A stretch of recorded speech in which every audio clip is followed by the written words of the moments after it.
Listen up, K-fam. Amara Sky is back in the salon, and today I've got the tea of the century, so put down your phones and listen to your auntie. Picture the scene with me, K-fam. A gorgeous black woman, golden honey skin, a sapphire blue dress that costs more than your rent, sitting in first class on an international flight. Beside her, a 6'6" Korean man in a tailored black suit, a black koi tattoo snaking up his neck, and an aura of silence that sends shivers down your spine. His name is Park Ji-hoon, her name is Celeste Monroe, and she just screamed right in his face, inside an armored car, that she'd rather die than be the property of a mobster. Now, pay attention to what the blonde flight attendant, some woman named Victoria Langford, decides to do. Celeste, with a splitting migraine, asks for water and an aspirin, politely, quietly, and this white woman with the French twist turned her back, K-fam, and muttered loud enough for the whole cabin to hear, "I don't get paid to serve the trash he drags along with him."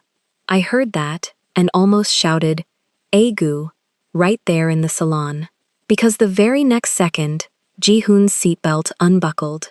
That sharp click. He stood up in slow motion, like a predator that's already picked out its dinner, read her name tag, and whispered the line that became the title of this video. "Did you just refuse to serve her? K-fam. Aish. I've been cheated on by a Korean guy." No? What that tone means. It's not anger, it's a death sentence.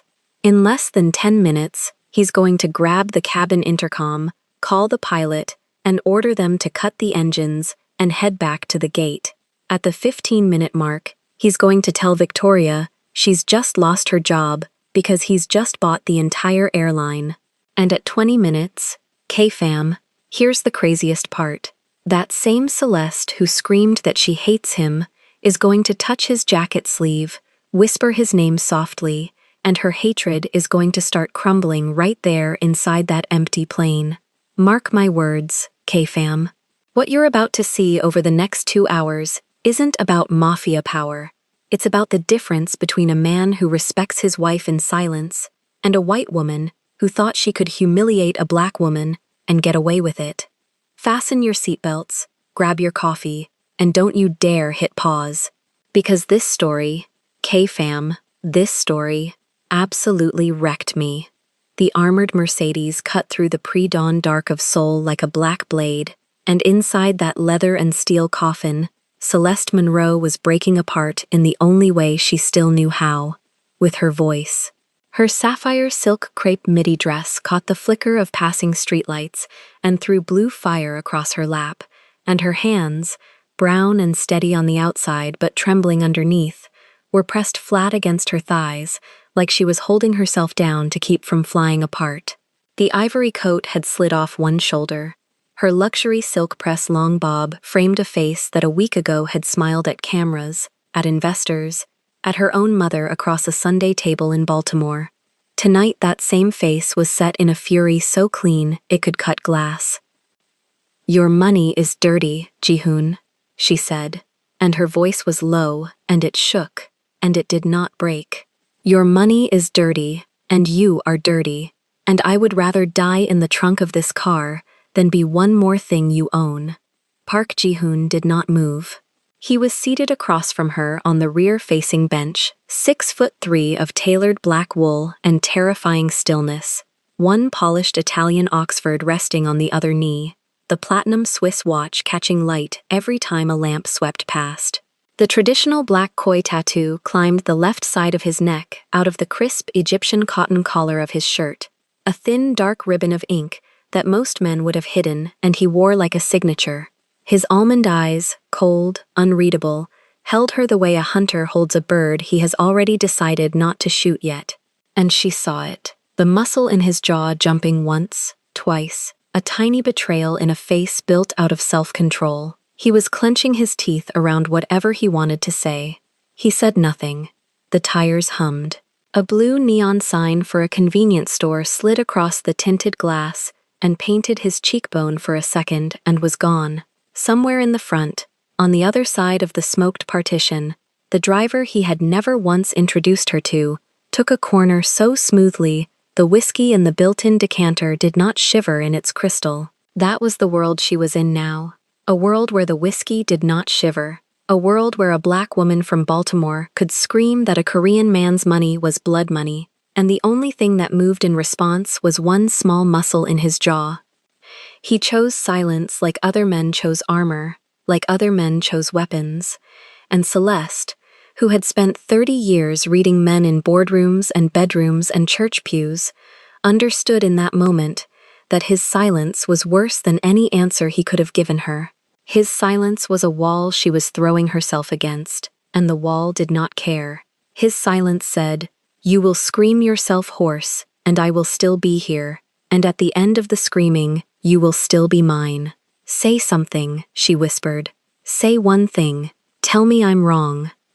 The koi tattoo shifted a millimeter as he swallowed. That was all. The Mercedes glided onto the tarmac apron of Incheon International, past a security checkpoint that lifted its bar without a question, past ground crew that did not turn their heads. The private terminal doors slid open before the car stopped. Two men in identical dark suits stepped forward. His men, always his men, and one of them opened the rear door on Celeste's side without waiting to be told. The Seoul dawn was cold and blue, and smelled like jet fuel and rain.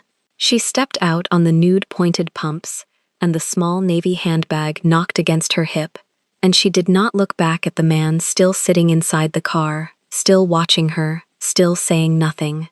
They walked her through a private corridor, and by the time she reached the jet bridge, Ji-hoon was beside her again, matching her stride without ever seeming to hurry. He did not touch her. He never touched her in public. He simply placed himself a half step behind her left shoulder, close enough that anyone with eyes could read the sentence he was writing on the air. "This woman is mine, and the price of misreading that will be paid in full." At the top of the jet bridge, framed against the open door of the international first-class cabin, stood Victoria Langford. Ayesh. Of course she did. 35 pale blue eyes, thin lips already arched into the polite smile. That is not a smile. That airline crews perfect the way surgeons perfect a first cut. Her light blonde hair was pulled up into a classic French twist, so tight it looked painful. The navy blue international uniform was pressed to a knife's edge, silver wings pin catching the cabin light, burgundy silk scarf knotted exactly the way the manual said. Her name badge read Victoria. Her posture said pedigree. Her eyes said everything else. She saw Ji-hoon first. Of course she saw Ji-hoon first. 6'3" of Korean money in a bespoke black suit tends to enter a room before the room has finished exhaling, and Victoria Langford had been trained since her first day of service school to identify the wallet in any group within 3 seconds. Her smile bloomed instantly. Wide, warm, professionally erotic in the way only first-class crew ever manage. "Mr. Park." Her voice went soft and syrup-thick. "Welcome aboard, sir. It is an absolute honor to have you flying with us today. May I take your coat? Would you care for champagne before we push back? We have a vintage Krug I set aside personally when I saw your name on the manifest." Ji-hoon inclined his head 1 exact centimeter. He did not speak. He never wasted words on people he had already priced. And then, only then, Victoria's pale blue eyes slid sideways and found Celeste. Chincha. The temperature of the smile did not change. The temperature of the eyes did. Celeste watched the woman's gaze travel, the brown skin first, then the luxury silk press long bob, then the sapphire dress, the ivory coat, the small navy handbag, the discreet white gold earrings, and she watched Victoria Langford do the math out loud without moving her mouth. Girlfriend. Not wife, no ring. Not model, wrong shoes for that. Not businesswoman, wrong bag. And then, because women like Victoria always land on the same word, kept. "Ma'am," Victoria said, and the word was polished and empty and cold. "Your seat is 2A. Please watch your step." Celeste held her eyes for a second longer than was comfortable. and then she walked past her into the cabin. First class was 6 suites of cream leather and burled walnut, moodlit in that amber private jet in the sky glow airlines use to convince rich people they are already home. Suite 1A and 1F on either side of the aisle, 2A and 2F behind them. Ji-hoon settled himself into 1F without a sound, so smoothly the seat did not creak. Celeste took 2A, 1 row back on the opposite side, because that was the seat he had booked her, because he had wanted her behind him where he could hear her breathing without having to look at her. She dropped the ivory coat across her lap. She placed the navy handbag by her feet. She stared at the seat back in front of her and tried to make her chest stop shaking. Victoria worked the cabin. Ji-hoon received a warm oshibori towel, presented with 2 hands like a communion wafer. Ji-hoon received sparkling water in cut crystal. Ji-hoon received a personally handwritten card on the pillow of his suite, welcoming him aboard by name, in Korean, that Victoria had clearly practiced. Celeste, 1 row back, received nothing. Not a towel, not a glass, not a glance. The other flight attendant, a small, quiet Korean woman with kind, tired eyes, tried once, appeared in the aisle with a tray of orange juice, blinked at Celeste, opened her mouth, and Victoria appeared at her elbow like a ghost, murmured something in her ear too soft to hear, and the tray floated past 2A without stopping. The Korean flight attendant's kind, tired eyes flicked down and away, and Celeste understood the entire hierarchy of that cabin in a single half-second. Victoria was the purser, Victoria was senior, Victoria decided who existed. Celeste did not exist. She watched Victoria return to the galley and lift the crystal decanter of vintage Krug herself, hand it to the junior girl with a small tight nod that said serve him well, and then Victoria came back down the aisle with the champagne herself anyway, because she did not trust anyone else to pour it into Ji-hoon's glass with the correct little theatrical smile. Celeste watched her lean, just slightly, into the frame of Suite 1F, watched the pale blue eyes catch his profile and hold it a beat too long, watched the burgundy scarf slide half an inch off her collarbone in a way that was not accidental. Ji-hoon did not look up. He did not thank her. He did not do anything at all. Victoria straightened. Victoria walked back past 2A without breaking stride, and this time the pale blue eyes did stop, 1 flat pass across Celeste's face, and Celeste felt the appraisal on her skin like cheap perfume. Kept, and not for long. Fine. Celeste closed her eyes. Behind her lids, the last 3 months played out like a film she could not stop.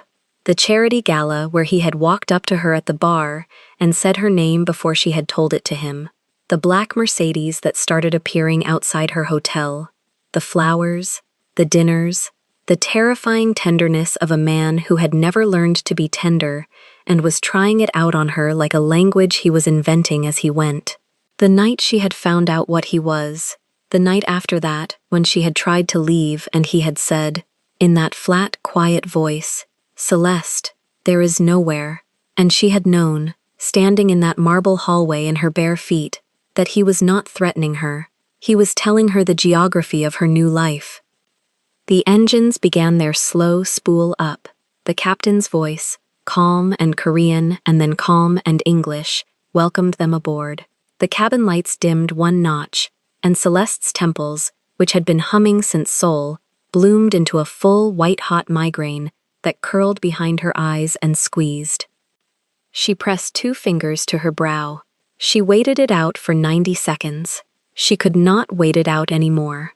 She was not going to sit in this cream leather box with a white-hot spike in her skull for the next 13 hours, because a woman in a French twist had decided her skin color was a customer service exception. She was Celeste Monroe. She had built her consultancy with her own 2 hands. She had bought her own apartment in Chelsea with her own signature on the mortgage. She could still, right now, in this seat, ask for a glass of water like a paying human being. She reached up and pressed the call button. The soft chime went off above her seat. She heard, from the galley curtain, Victoria's voice say something quick and light to the junior attendant, and then Victoria herself came down the aisle, pale blue eyes already flat, already annoyed, the polite smile put back on like lipstick. "Yes, ma'am. Is there a problem?" "I'm sorry to bother you." Celeste's voice was low, careful, the voice a black woman uses in America when she needs a white woman to hear her without turning it into a story later. "I have a bad migraine coming on. Could I please have a glass of water and 2 aspirin, if you have any on board? I know you must be busy with the pre-flight. I really need it before we take off." Victoria's smile did not move. Her eyes did. They flicked, one time, to the back of Ji-hoon's head in 1F. He was reading something on a tablet, black-suited shoulders turned slightly toward the window, apparently oblivious. Victoria clocked that. Victoria decided. "We haven't completed the boarding service yet, ma'am," she said, and the ma'am was a small, clean knife. "I'll get to you when I get to you." She turned on the ball of her polished pump. She began to walk away. And Celeste would replay this moment later, in a marble bathroom in Manhattan, in a hotel suite in Tokyo, in her own head at 3 in the morning for the rest of her life. Victoria Langford, 3 steps up the aisle, turned her chin 1 careful inch toward the junior Korean attendant beside the galley curtain. She did not lower her voice. She did not lower it enough, she said, clear as a bell in that dim cream leather cabin. "I don't get paid to serve the trash he drags along." The word trash landed in the recycled air like a dropped glass. Celeste did not move. Her fingers stayed at her brow. The migraine kept squeezing. Her stomach, which had been holding on all morning by a thread of pride, dropped through the floor of the plane and kept going. She felt, in that one suspended second, every version of herself she had ever been. The little girl in Baltimore church pigtails, the Howard undergrad in a borrowed blazer, the woman who ran her own boutique consultancy in Chelsea before this man's black car had started idling outside it, and every one of those Celeste flinched. She did not look up. She did not have to, because from the suite in front of her, from 1F, came a sound so small and so specific that every human being in that first-class cabin felt it in their teeth before their ears identified it. Click. The dry mechanical snap of a seatbelt buckle releasing. Ji-hoon had unfastened his belt. Igo. The cabin went still, the way a forest goes still when a big predator moves. Birds first, then insects, then air itself. The junior Korean attendant froze half-turned toward the galley. The purser Victoria, 3 steps up the aisle, straightened her shoulders, still not understanding, still riding the momentum of her own contempt. Celeste finally looked up. Park Ji-hoon rose from suite 1F the way a tide rises. Slow, complete, silent. He did not rush. He did not need to. 6'3" of black tailored wool, unfolding out of cream leather, thick chest, wide V-shaped back, narrow waist, the platinum watch on the wrist, and the black koi tattoo crawling up the neck, out of the crisp white collar. He buttoned his suit jacket with one hand, the way men in old films used to do it before they killed somebody, and he stepped into the aisle. He did not look at Celeste. He looked at Victoria. And oh, Celeste watched a woman's face register a mistake in real time. Watched the pale blue eyes widen exactly 1 millimeter. Watched the polite smile, that is not a smile, falter for the first time since she had put it on in flight attendant college 15 years ago. Watched the color drain out of the powdered cheek in a clean top-to-bottom wash. Victoria Langford had spent her adult life reading the wallet in a room within 3 seconds, and she had read Ji-hoon's wallet correctly on the jet bridge, and she had assumed, because she had always been allowed to assume, that a wallet like his did not care what happened to a woman like Celeste. She had assumed wrong. Ji-hoon walked the 3 steps up the aisle without hurry. His polished Oxfords made almost no sound on the carpet.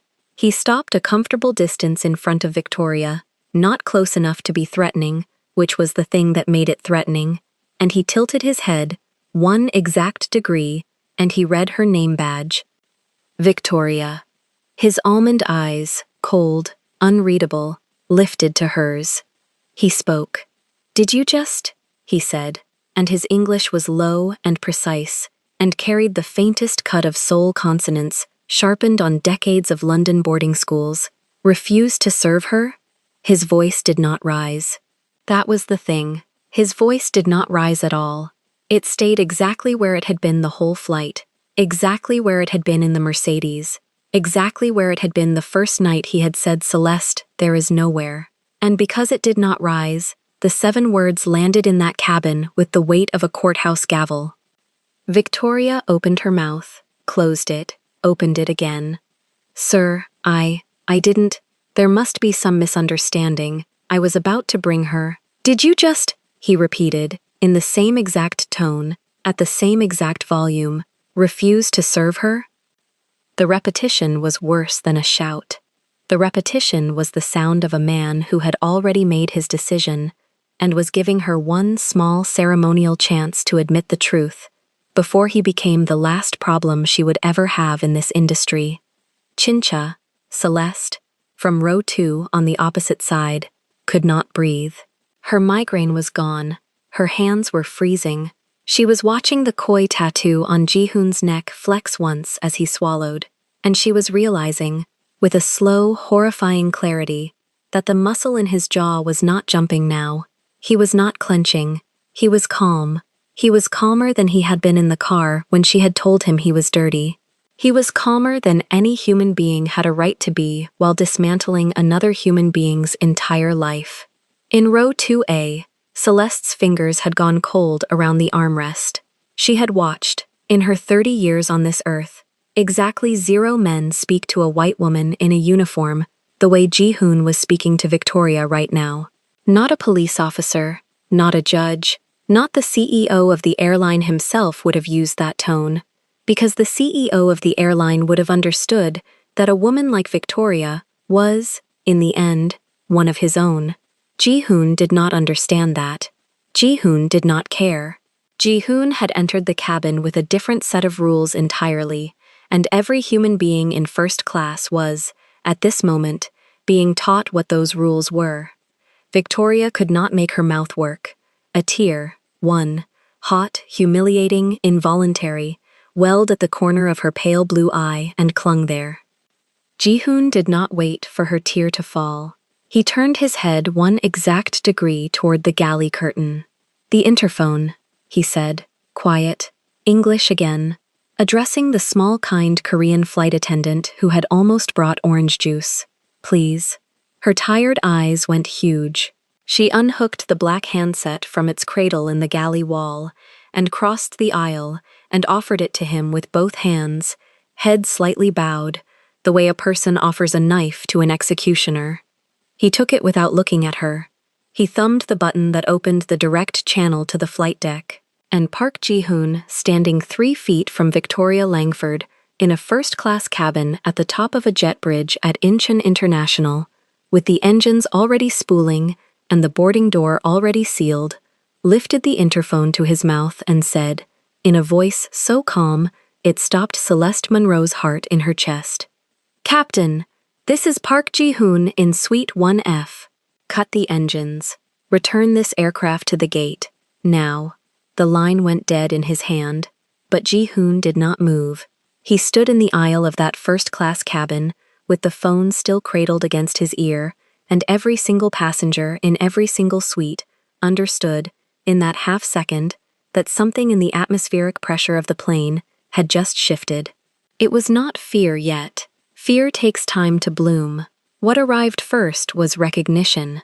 The kind of recognition mammals feel when the room grows quiet for reasons they cannot name, when the back of the neck prickles because some older, smarter part of the brain has already clocked the predator before the eyes have caught up. Ji-hoon lowered the receiver. He did not slam it. He did not toss it. He set it back into the cradle with the same clinical delicacy a surgeon uses to place a scalpel down on sterilized cloth. And that gentleness, that unbearable gentleness, was somehow worse than a scream would have been. Celeste watched him from Suite 1F. Her ensakeika was still gnawing at her temples like a dog on a bone, Her mouth still tasted like iron and stale champagne air. And part of her, the part that had spent the last 40 minutes rehearsing every possible way to say "I hate you," in English, in Portuguese, in the private language she had built alone in the dark of her old apartment, that part of her wanted him to fail. She wanted the pilot to laugh him off. She wanted the captain to say, "Sir, we are cleared for takeoff, please return to your seat." She wanted the universe to remind Park Ji-hoon that even a man like him could not fold reality in half just because someone had bruised the pride of the woman he had chained to his wrist. But the universe did not do that. The universe apparently worked for him, because the cabin lights flickered once, a soft, almost polite dimming, the kind of blink a chandelier gives when someone somewhere throws a large switch.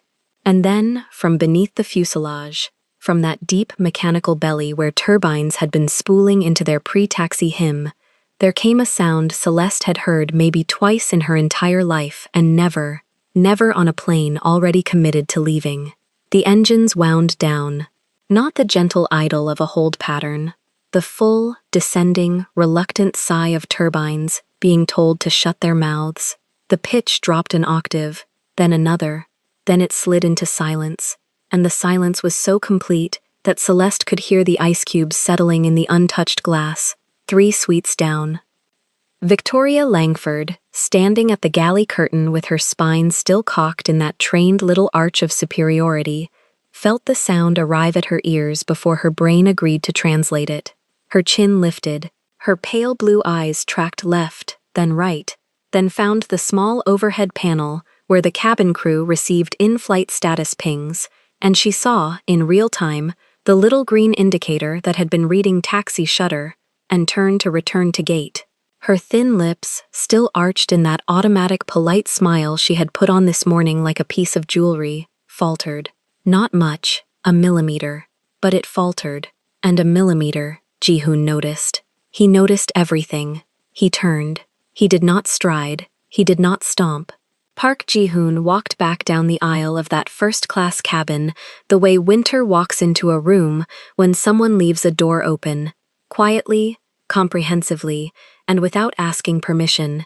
His polished Italian black Oxfords made almost no sound on the carpeted floor, and yet every step announced itself in the marrow of the passengers around him. The gentleman in Suite 3A pretended to be very absorbed in his Sudoku. The elderly Korean grandmother in 4F crossed herself, twice, and then a third time for insurance. The businessman in 2D lowered his Financial Times so slowly it looked like he was afraid the paper itself might snap and betray him. Celeste did not move. She could not. Her body had become one of those museum installations that refuses to obey the museum's rules, hovering somewhere between horror and something she would not, could not, would not name. She watched Ji-hoon walk past her suite without looking at her. He did not need to look at her. Every atom of him was already pointed toward the woman at the galley, the woman whose burgundy silk scarf was still pinned in that impeccable knot at the base of her throat, the woman whose silver airline wings pin still glinted under the reading spots, the woman whose name badge, printed in crisp sans serif, read, Victoria Langford Purser, in a font that suddenly looked to Celeste like a headstone. Victoria straightened. This was her training.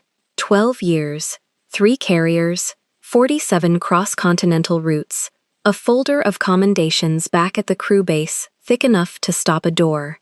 She had handled drunk executives, difficult celebrities, a Saudi prince who had once tried to pour Dom Perignon into her hair. She had handled everything, so she lifted her chin the extra centimeter that all senior pursers know is the difference between deference and dominance, and she prepared to say the line she had rehearsed 1,000 times in the mirror of 1,000 hotel bathrooms.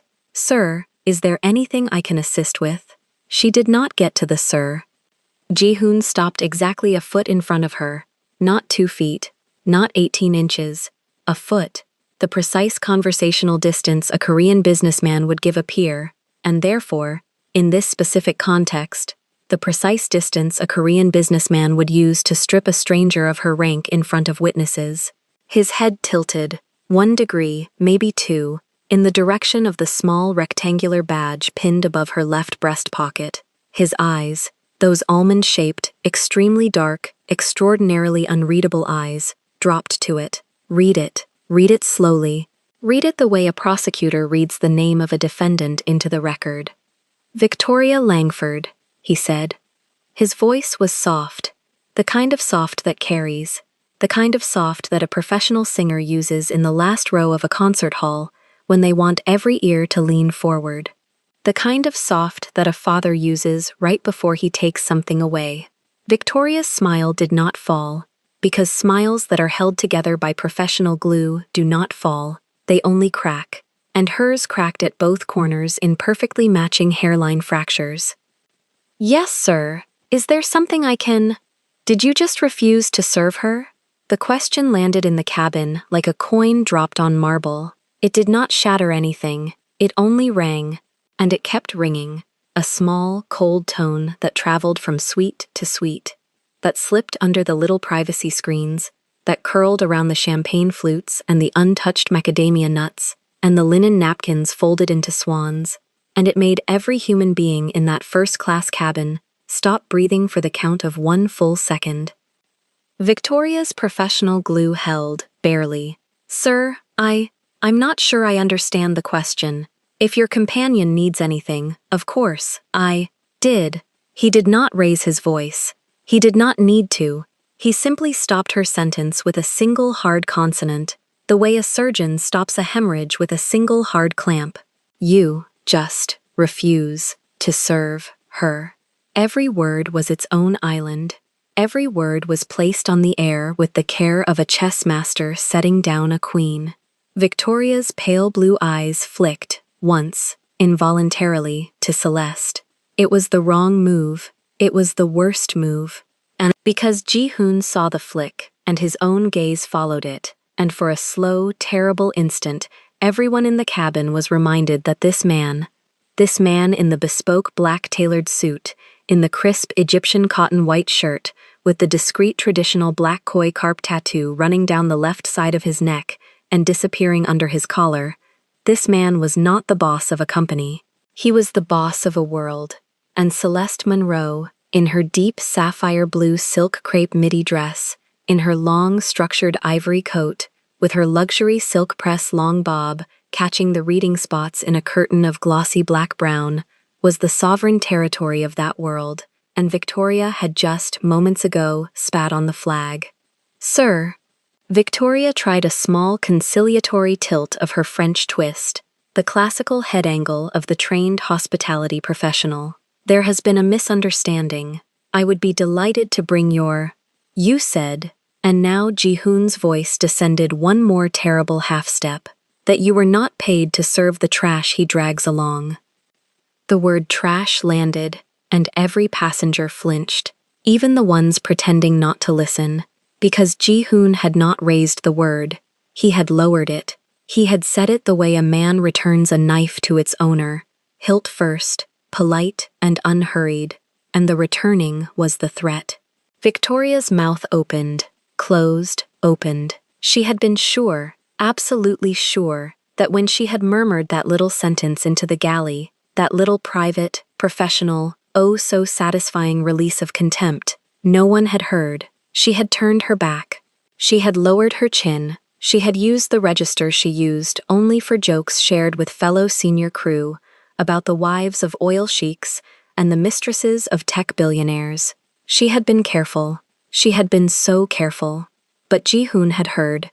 Ji-hoon, who had spent 37 years training himself to hear the sound of a safety catch clicking in a room full of laughing men, had heard every syllable of what she had said with her back turned, and he had waited. He had allowed her to walk down the aisle. He had allowed her to fold napkins. He had allowed her to touch other passengers' champagne flutes with her poisoned fingers, allowed her to smile at the businessman in 2D, allowed her to compliment the elderly Korean grandmother's earrings, allowed her to live inside her own tiny kingdom of superiority for exactly 6.5 minutes longer than she deserved.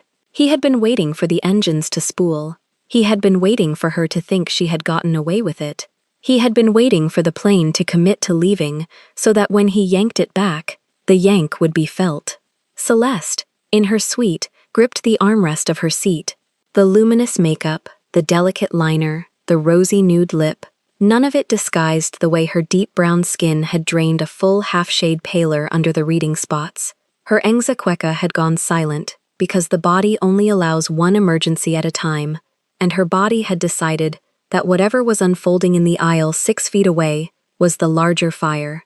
Part of her, the part that hated him, the part that had screamed at him in the back seat of the armored car that his money was dirty and she would rather die than be his property, that part of her was watching this and telling itself, coldly, this is exactly what a monster looks like when he weaponizes love.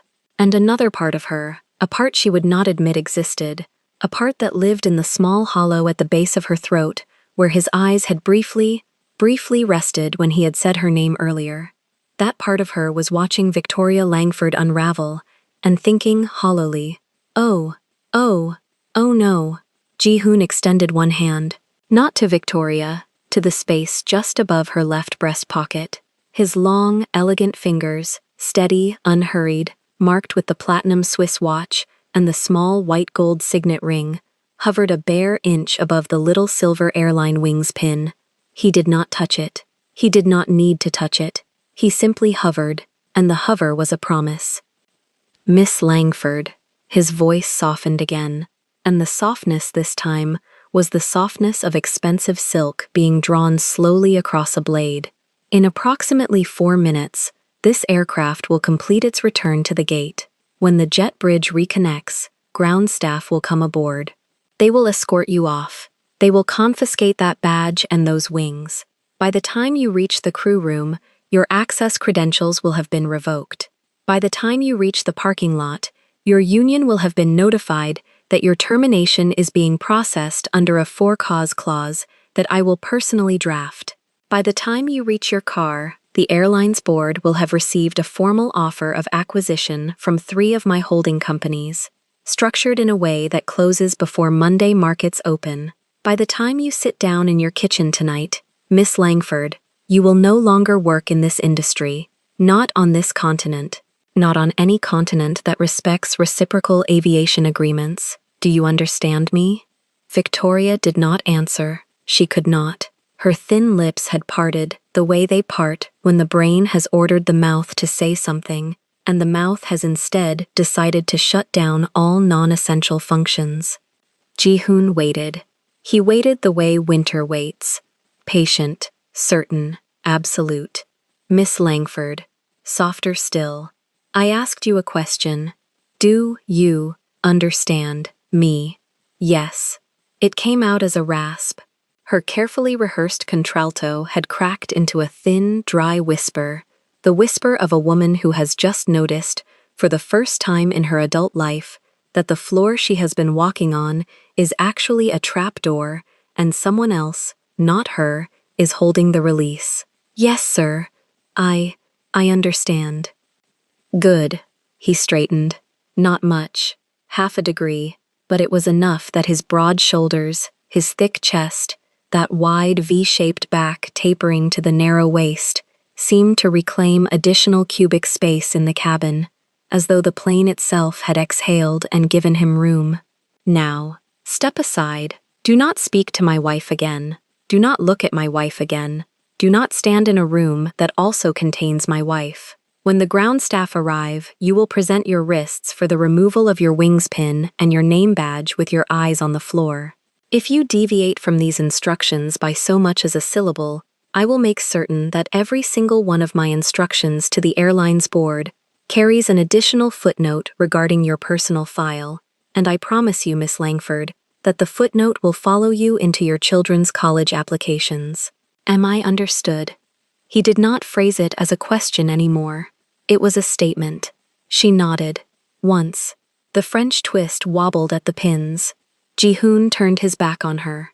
That, more than anything, was the moment the cabin understood what class of animal it had been sharing air with. Because a man like Park Ji-hoon does not turn his back on someone he still considers a threat. He turns his back on someone he has already reduced to furniture.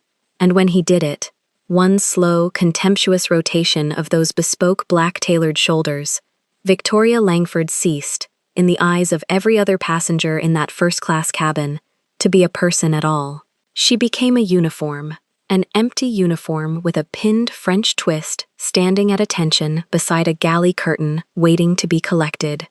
Ji-hoon walked, quietly, back to Suite 1F.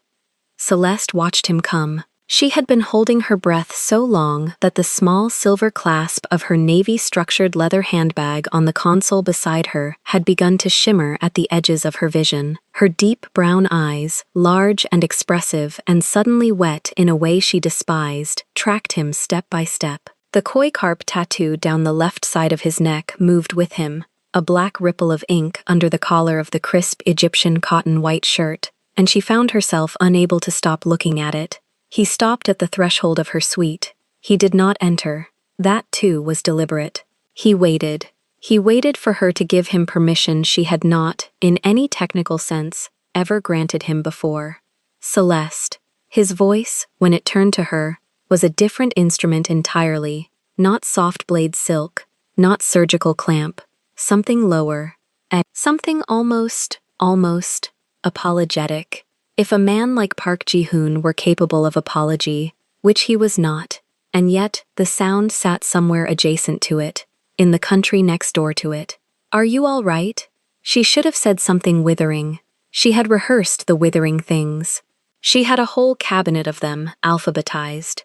She opened her mouth and none of them came out. Instead, her body did a thing that betrayed her.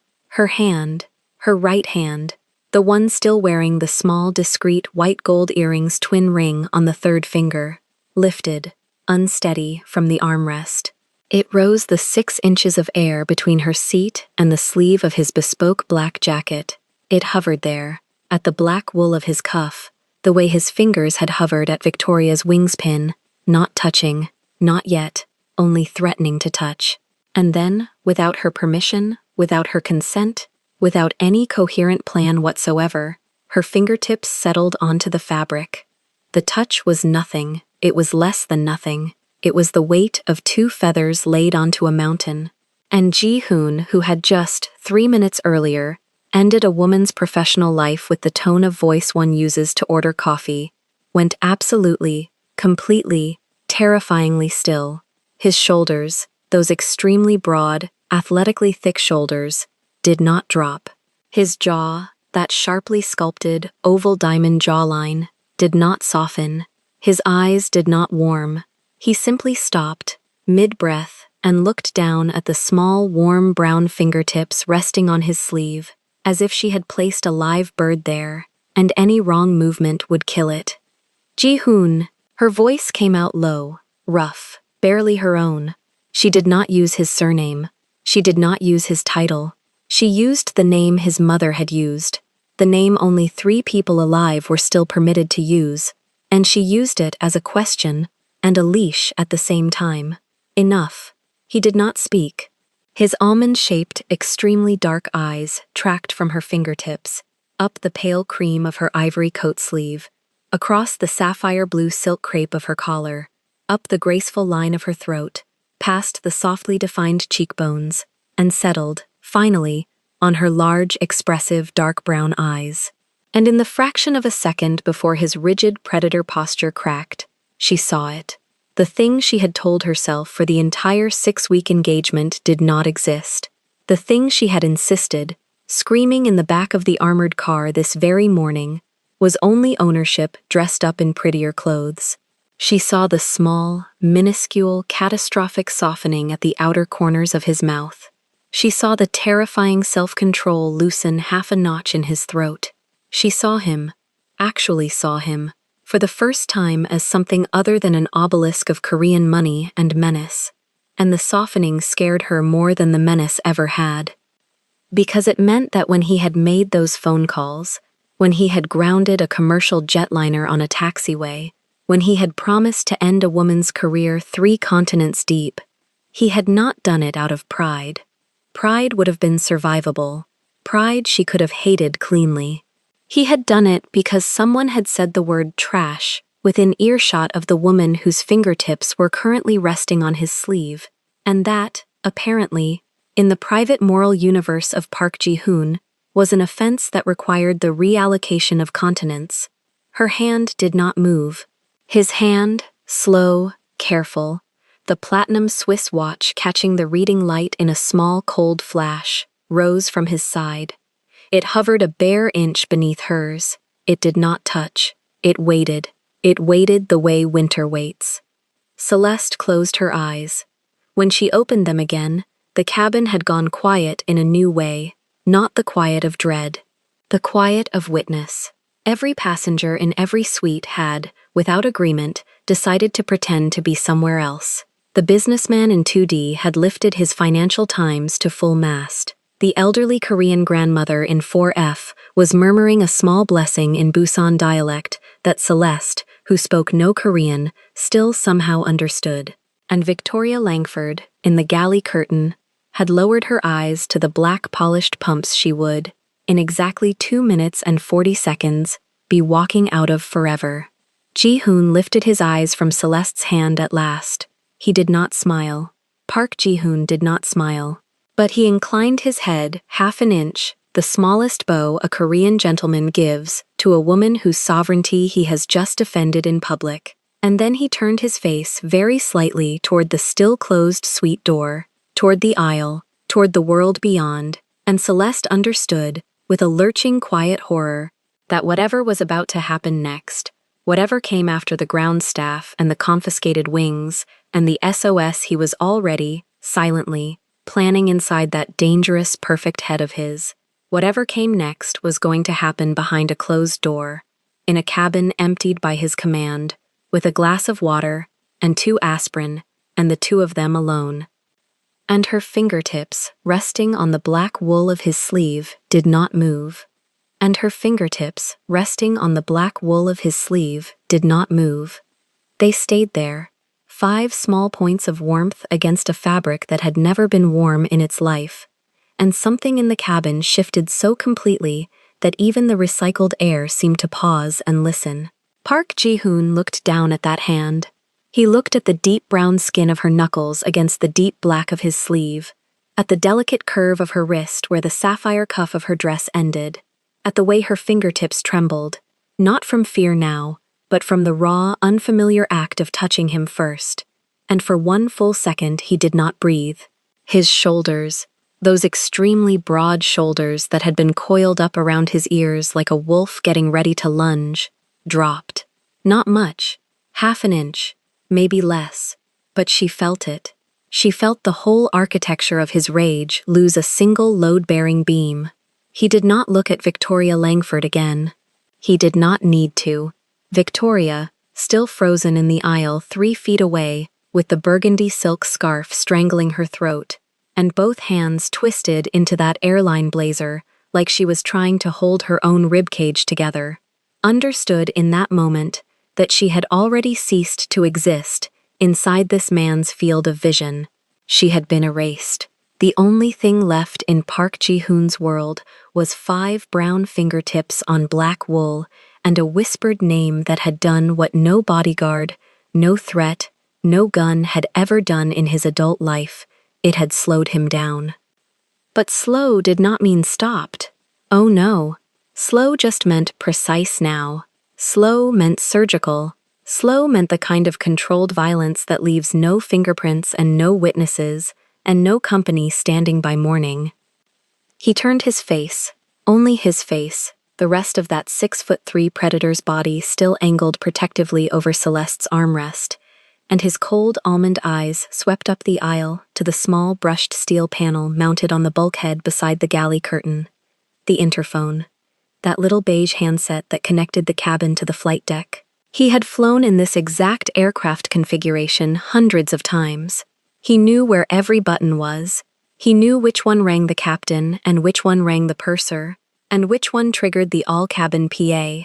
He knew because Park Ji-hoon did not step into any environment without first learning how to burn it down. Celeste felt his weight lift off her armrest. She felt the cold, recycled air rush back into the space he had been occupying, and she felt her own hand fall away from his sleeve as he straightened up to his full, extremely tall height. That jet-black hair sliding perfectly back into place, that Egyptian cotton white collar sitting flat again against the discreet black koi tattoo climbing the left side of his neck. He rolled his shoulders once. He adjusted the platinum Swiss watch on his wrist. He tugged the cuff of his crisp white shirt down exactly 1 centimeter past the sleeve of the bespoke black jacket, and then he took one long, unhurried step around Celeste's seat and moved down the aisle toward the galley. Victoria stumbled back. She actually stumbled. Those black polished pumps caught on the edge of the carpet where the first-class cabin met the galley threshold, and her hip hit the brushed steel counter with a dull thud that made the crystal glasses on the prep tray sing.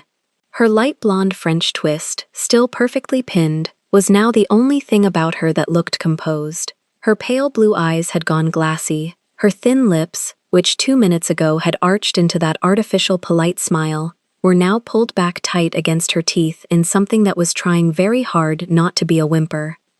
"Sir," she managed. Her voice came out thin, papery, catching on the roof of her mouth. "Sir, if there has been a misunderstanding."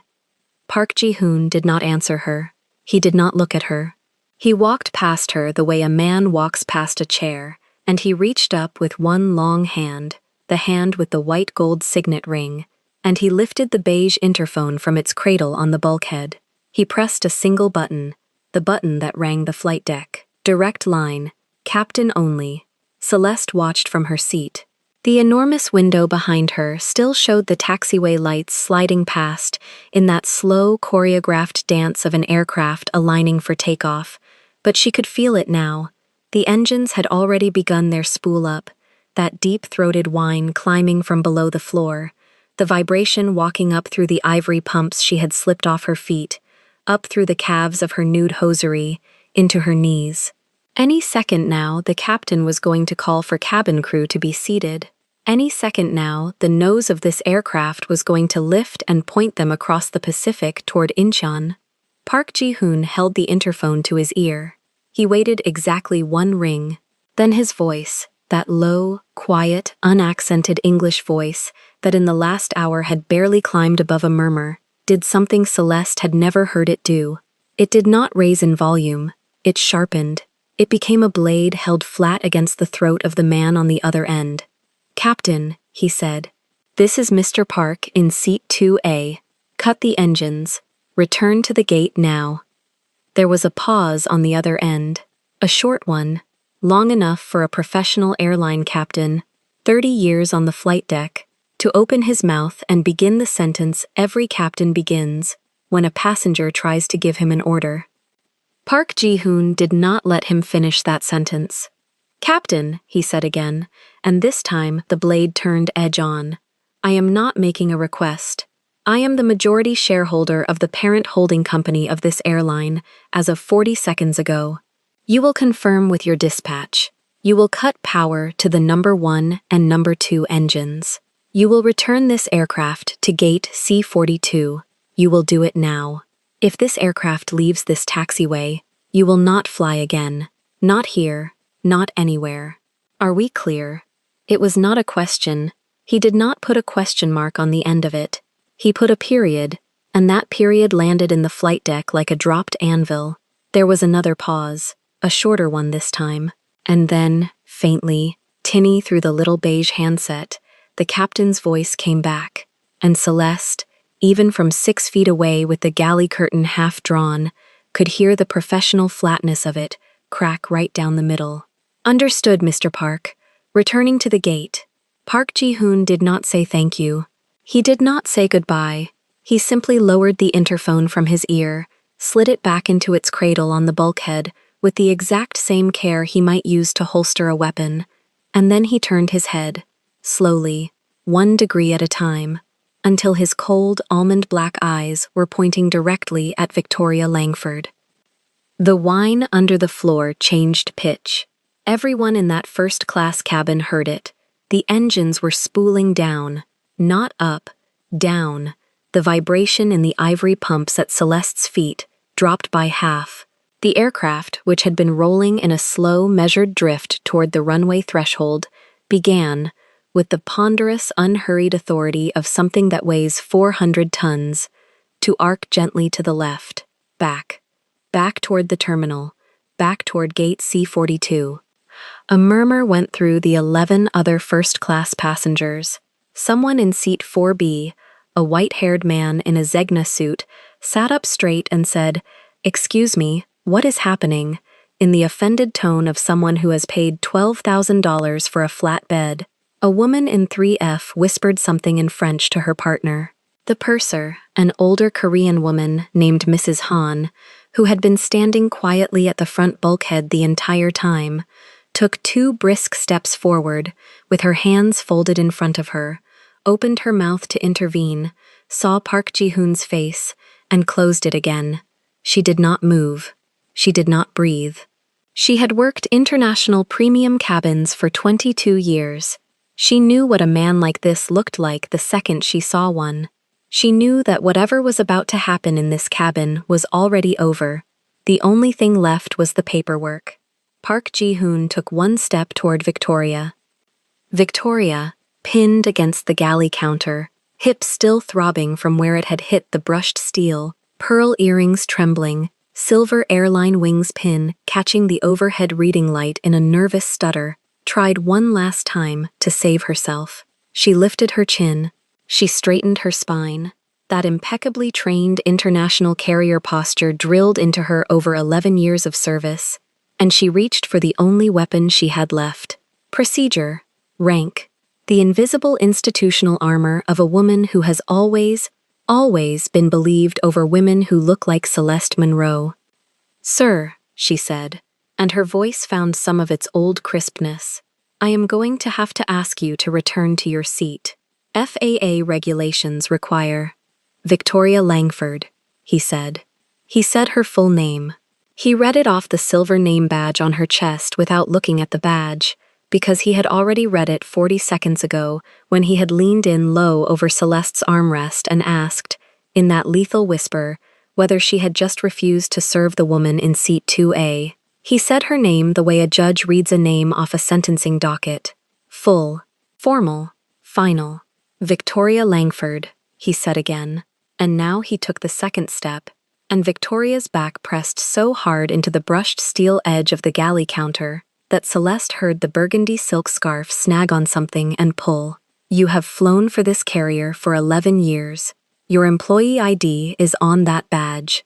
Your record will be pulled before this aircraft finishes docking. Every complaint filed against you by a passenger of color, every review flagged and buried by your supervisor, every internal memo describing you as difficult with certain demographics, all of it is going to arrive on my desk in Seoul before you finish walking down that jet bridge. Do you understand me?" Victoria's mouth opened. Nothing came out. "You are not fired," Park Ji-hoon said, and his voice was almost gentle now, the way a scalpel is gentle. "You cannot be fired. Being fired implies you are still an employee at the moment of termination. You ceased to be an employee of this airline the instant your voice reached that woman's ear." He tilted his head, 1 single degree, toward Celeste in seat 2A.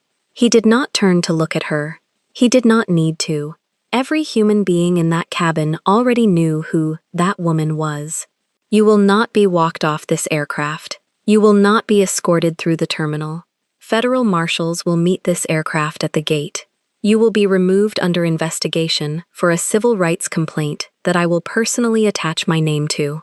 You will be blacklisted from every IATA carrier my holdings touch, which, as of 40 seconds ago, is a list that includes this one, the 2 regional feeders you were hoping to move up to next year, and the charter service your husband works for out of Van Nuys.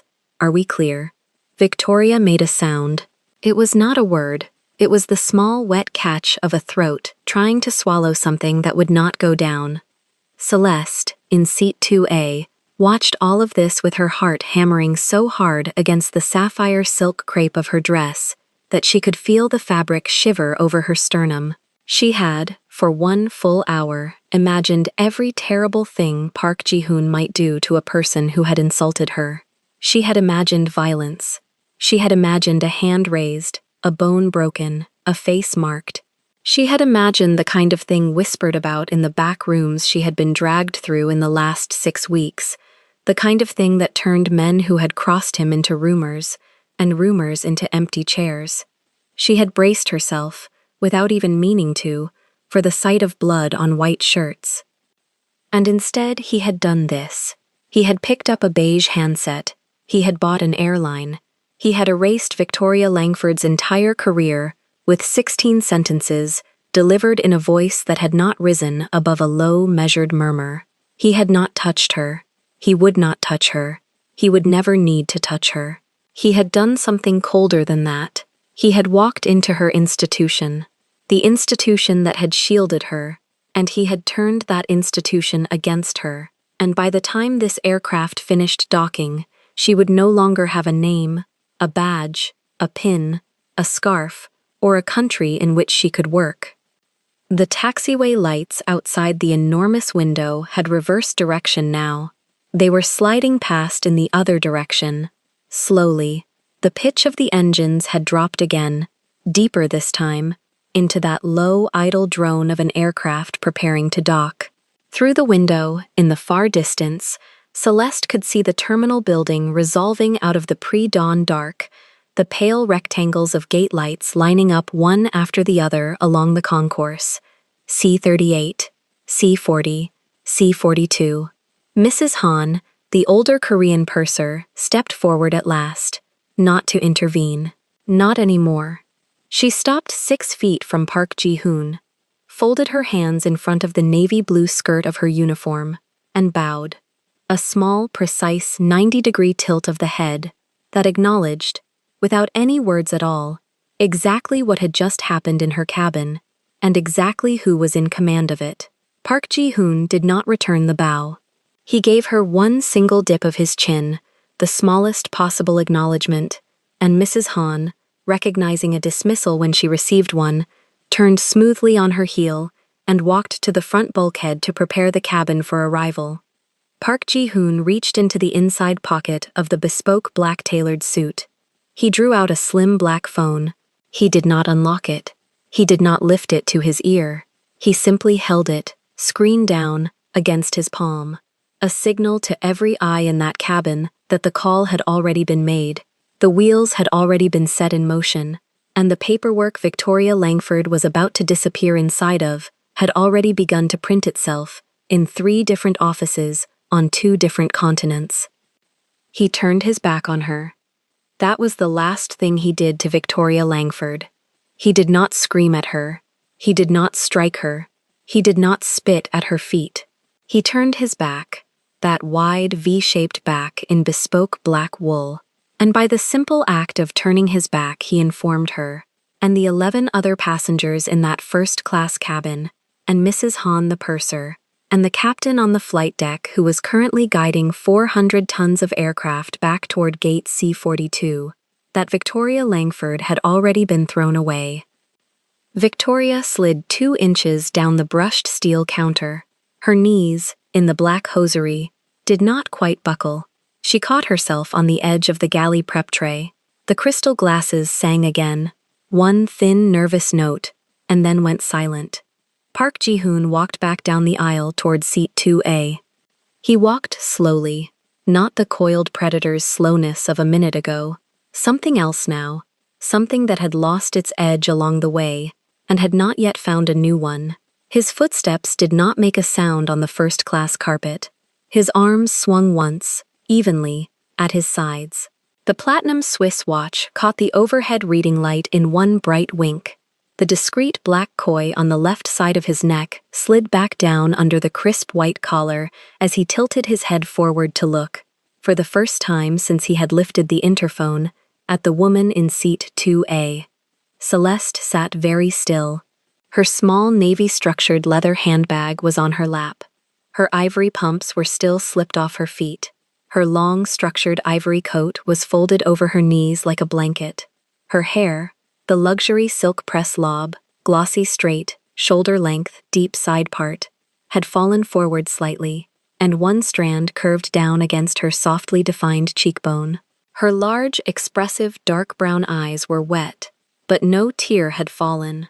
Her full lips, painted in that rosy nude, were pressed together so tightly they had gone pale at the edges. She was not sure what she was feeling. She was not sure she had a word yet for what she was feeling.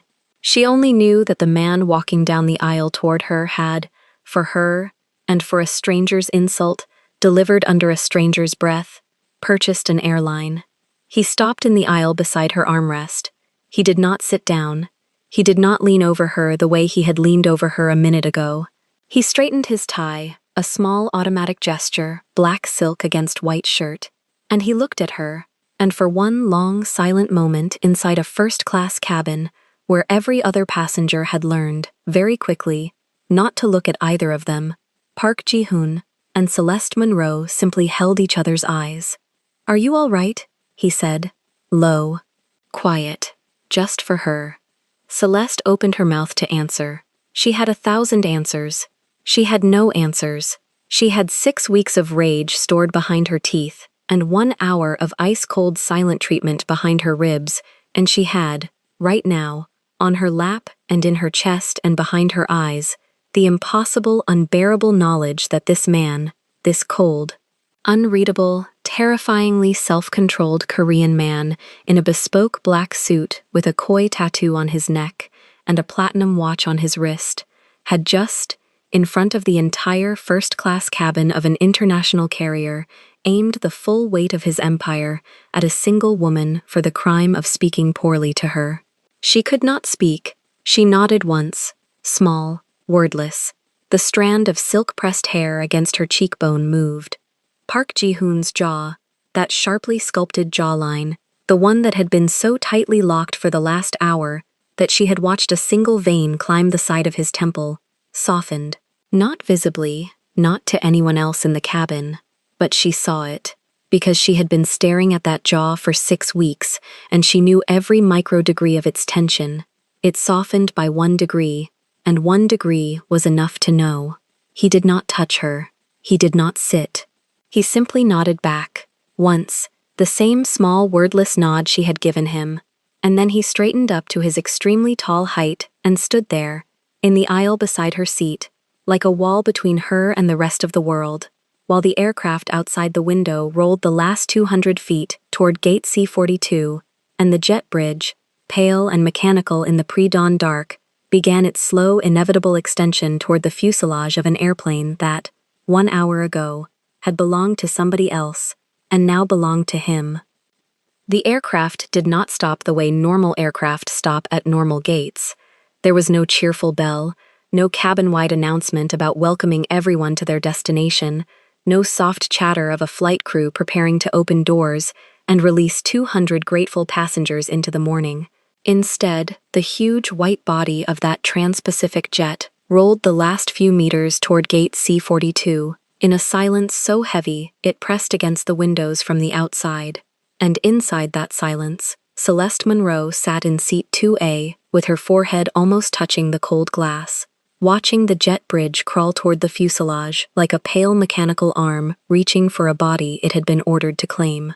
Behind her, all through business class and deep down the long tube of economy, 382 strangers were beginning to understand that something was very, very wrong.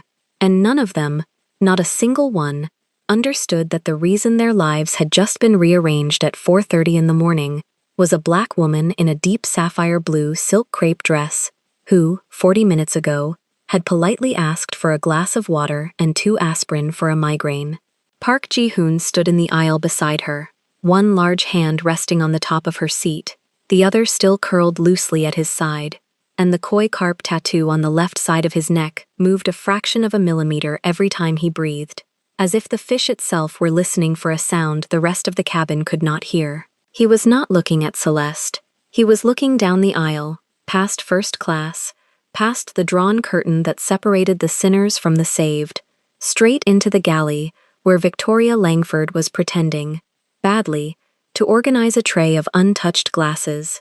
The captain's voice finally arrived from the overhead speakers, thin and apologetic, saying that due to an unexpected operational situation, the aircraft would return to the gate and all passengers were to remain seated, please, until further instruction.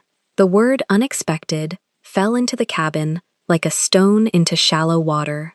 Somewhere behind her, Celeste heard a man ask his wife, in a low, panicked voice, whether this was a hijacking, and the wife hushed him the way you hush a child during a funeral, and Celeste closed her eyes for 1 second, because if she did not close them, she was going to laugh, and if she laughed, she was afraid of what her own voice would sound like inside the mouth of a woman who, a week ago, had been serving cocktails at a rooftop bar in Koreatown for tips, and now sat inside an airplane that had, in the last 40 minutes, changed ownership because of her headache.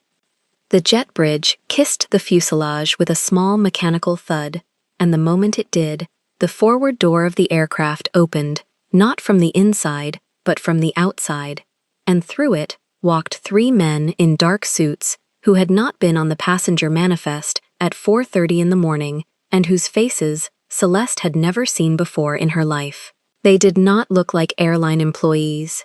They did not look like federal agents.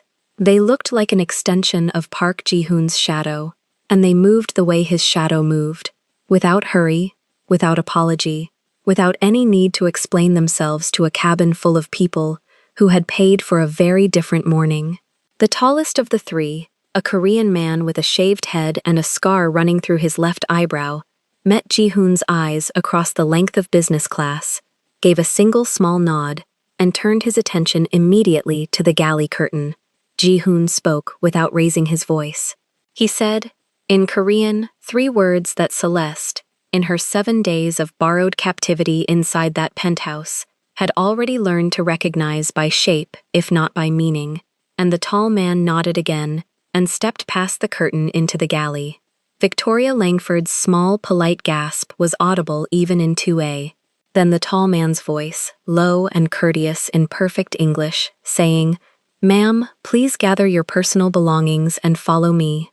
And Victoria's voice, higher now, thinner, the French twist of her hair suddenly looking less like elegance and more like a strained rope, saying, "I don't understand. I'm on duty. I have passengers who—" and the tall man interrupting her with a patience that made every hair on Celeste's arms stand up, saying, "Ma'am, you do not have passengers anymore. Please, follow me. I go." That's the word Celeste heard herself think inside her own head, a word she did not even know she knew, a word Ji-hoon had breathed once in the dark of the penthouse when she had smashed a crystal glass against the marble floor, just to prove she still had teeth, and now here it was, the word, rising in her own throat like a small piece of him she had swallowed by accident. I go. Look at what this man does with silence. The rest of the cabin crew was gathered forward one by one, not roughly, not with any raised voice, but with a completeness that was almost worse than force. The purser, an older Korean-American woman with kind eyes and a small enamel pin on her lapel, stood first. Then the 2 junior flight attendants, who had spent the boarding process laughing softly with each other in the galley. Then Victoria. All of them lined up along the port side of the forward door, and the tall man with the scar spoke to each of them in turn, quietly, professionally, telling them that the aircraft had been acquired by a new operator effective immediately, that a full internal review was already underway, that all crew members would be individually interviewed within the next 72 hours, and that in the meantime they were to disembark, surrender their airline identification at the jet bridge, and report to a private conference room in the concourse where legal representatives from the acquiring entity would receive them one at a time. The purser nodded, mouth pressed thin, understanding the shape of what was happening, even if she did not yet understand the reason. The 2 junior attendants glanced sideways at Victoria, and in that glance, Celeste read the entire history of the last 5 years of Victoria Langford's career. Every muttered comment in every galley, every roll of the eye behind every darker-skinned passenger's back. Every time these 2 younger women had laughed politely at something they knew was ugly, because Victoria was senior, and Victoria signed the peer reviews. Now Victoria stood with her small navy handbag pressed against her stomach like a shield, and her pale blue eyes searched the forward cabin for anyone at all, who might explain to her that this was a misunderstanding. And when her eyes finally landed on the aisle beside seat 2A and found Park Ji-hoon looking back at her, the color drained out of her thin face in a single visible wave, from the hairline down to the collar of her uniform, and Celeste watched a woman understand, in real time, that the man she had bowed to in the boarding door was the same man whose companion she had called garbage 40 minutes later. Ji-hoon did not smile. He did not need to.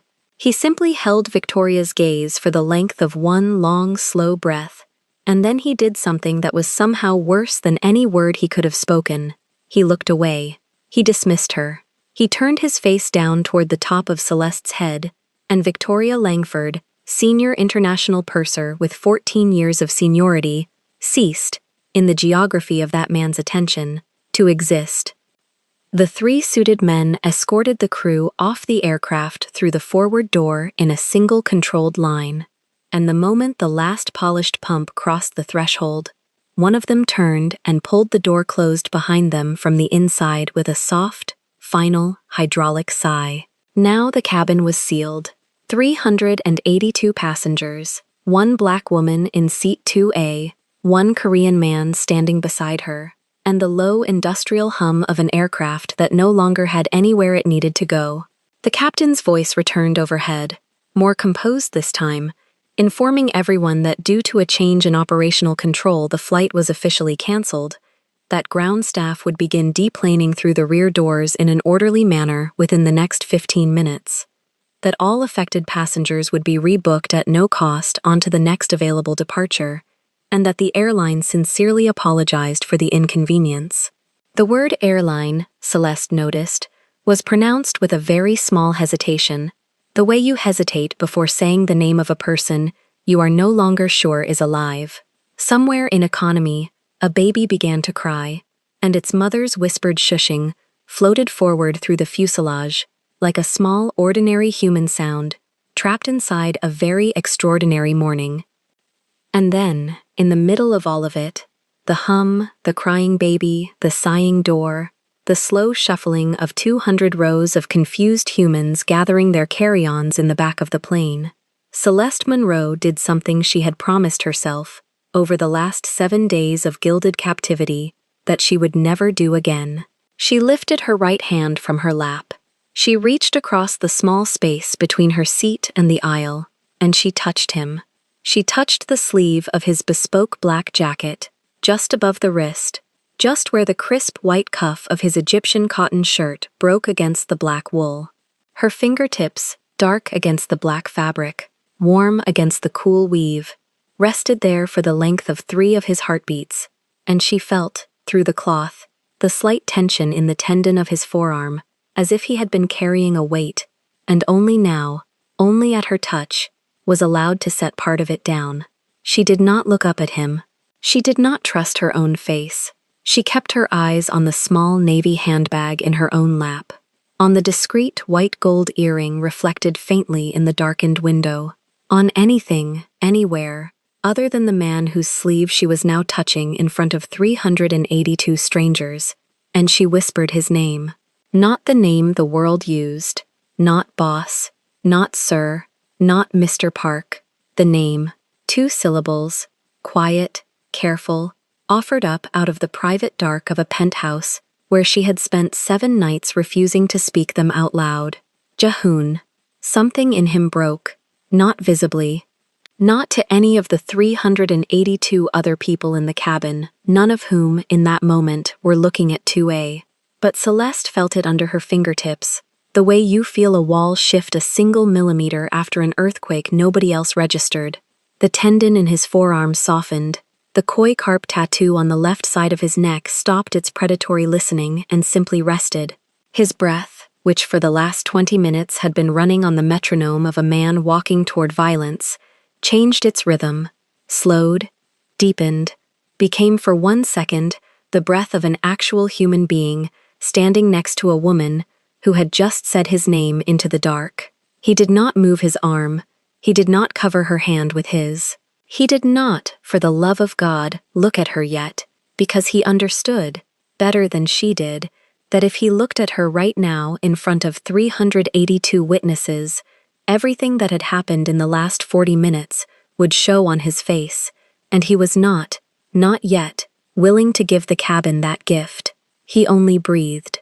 He only stood there and let her fingertips rest on his sleeve. And then, very slowly, without any theater, he said one word in Korean under his breath, so soft that Celeste heard it more as vibration than as sound, and she did not understand it, but she felt it land somewhere behind her sternum, like a small warm coin dropped into water. Later, much later, in the private dark of a car she had not yet ridden in, she would ask him what it meant, and he would refuse, 3 times, to translate it. But right now, in seat 2A of an aircraft he had just purchased for the crime of a refused glass of water, Park Ji-hoon closed his eyes for exactly 1 second in the middle of a public cabin, and Celeste Monroe felt, under her fingertips, the letting go of a man who had, until that moment, been holding the entire morning up by the throat. She pulled her hand back. She placed it in her lap, palm down, on top of her other hand, ladylike, composed, the way her grandmother had taught her to sit in church when she was 6 years old and could not stop swinging her legs. Ji-hoon opened his eyes. He did not look at her. He looked, once, down the aisle toward the sealed forward door, then once toward the rear of the cabin, where the ground staff had finally begun opening the aft doors and calmly directing rows of dazed passengers into the jet bridges of Gate C-42, and then he did something that made the woman in the row across the aisle, an elderly Chinese grandmother in a jade cardigan, actually make a small sound of surprise out loud. He unbuttoned his suit jacket. 1 button, the middle one, that single small movement, in the vocabulary of a man like Park Ji-hoon, was the equivalent of another man taking off his shoes at the door of his own home. He was, in front of 382 soon-to-be former passengers, quietly telling the aircraft that he was no longer at war. And then, with the jacket loosened and his shoulders somehow both wider and softer for the loss of that single button, he leaned down, one large hand resting on the seat back in front of her, the other one, at last, coming to rest lightly, just for a moment, on the top of the seat back behind her head, and he said, in English, in a voice pitched only for her, "The plane will be empty in 12 minutes. He did not say what he intended to do with those 12 minutes. He did not need to. The deplaning was quiet in the way that funerals are quiet. Row by row, from the back, the passengers filed off through the 2 aft doors and vanished into the jet bridges, most of them too tired and confused to complain properly, a few of them craning their necks as they passed business class to catch a glimpse of the tall Korean man in the loose jacket and the beautiful black woman in the sapphire silk crepe dress, sitting side by side in the front row, and every single one of them, without exception, looked away the instant Ji-hoon's dark, cold, unreadable eyes met theirs. 2 of Ji-hoon's men had reappeared at some point near the forward galley and were now standing in the aisle at the boundary between business class and economy, hands folded in front of them, faces unreadable, gently redirecting the trickle of curious first-class passengers who tried to walk forward instead of back. Nobody argued, nobody dared, and Celeste sat in 2A and watched her fellow passengers walk out of her life in a slow, orderly line and did not move a single muscle, because Ji-hoon had told her the plane would be empty in 12 minutes, and every cell in her body understood that when he said empty, he meant it in a way that airlines were not permitted to mean it. At minute 11, the last passenger, a young college student with earbuds still in her ears and a plush cat keychain hanging from her backpack, disappeared into the aft jet bridge. At minute 11 and a half, the 2 men in the aisle turned as one and walked, silently, back through the forward door, closing it behind them from the outside this time, and Celeste heard the small, definitive click of a locking mechanism she had never in her life heard from the inside of an aircraft. At minute 12 exactly, the overhead lights in the cabin dimmed by one soft notch, the way lights dim in a theater when the show is about to change. And Park Ji-hoon straightened up, stepped once around the base of her seat, and walked without hurry into the forward galley that Victoria Langford, 48 minutes ago, had refused to leave in order to bring her a glass of water. Celeste heard the small sounds of a man who had almost certainly never in his adult life prepared his own beverage. The click of a cabinet, the pause of a hand hunting for a glass, the soft slide of a small paper packet being pulled from a first aid drawer, the gurgle of a bottle of chilled water being cracked open. She did not turn her head. She could not have turned her head if the aircraft had been on fire.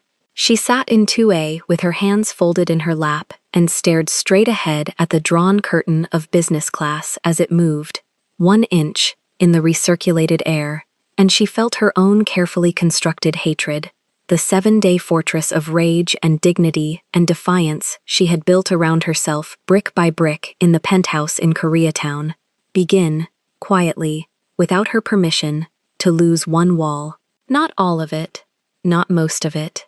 One wall. The wall that had been labeled, "He does not see me." That wall came down first, because a man who buys an entire international airline over a glass of water is not a man who does not see you.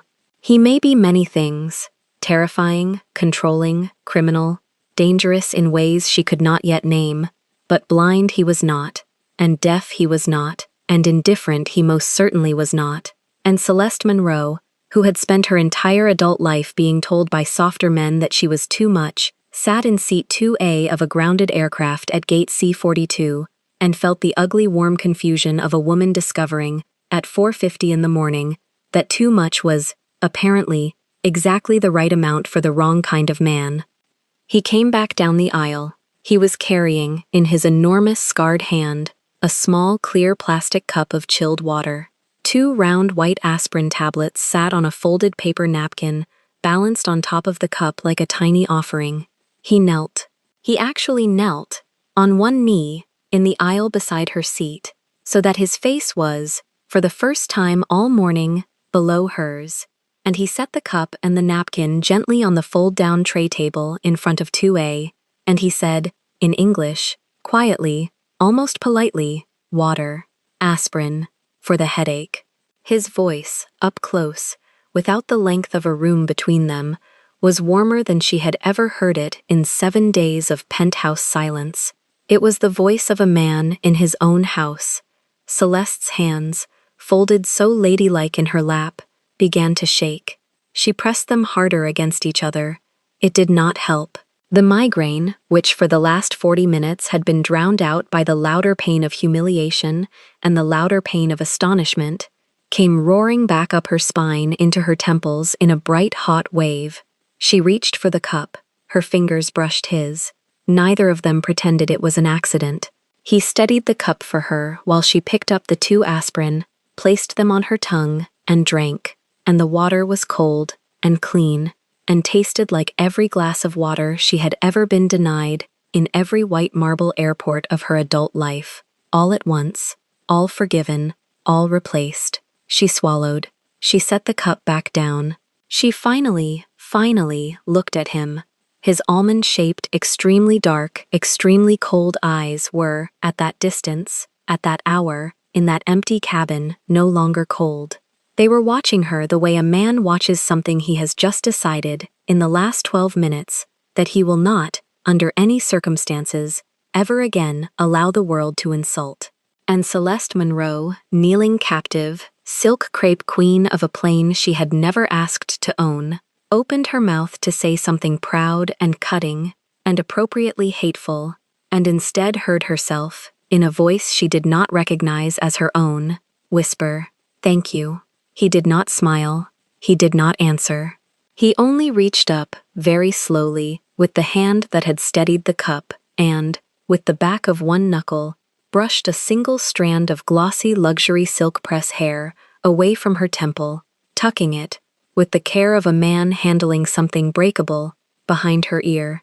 His knuckle was warm, his touch was brief, and in the private locked cabin of an airplane he had bought for her that morning, Park Ji-hoon, without a single word, took possession of the last wall she had left.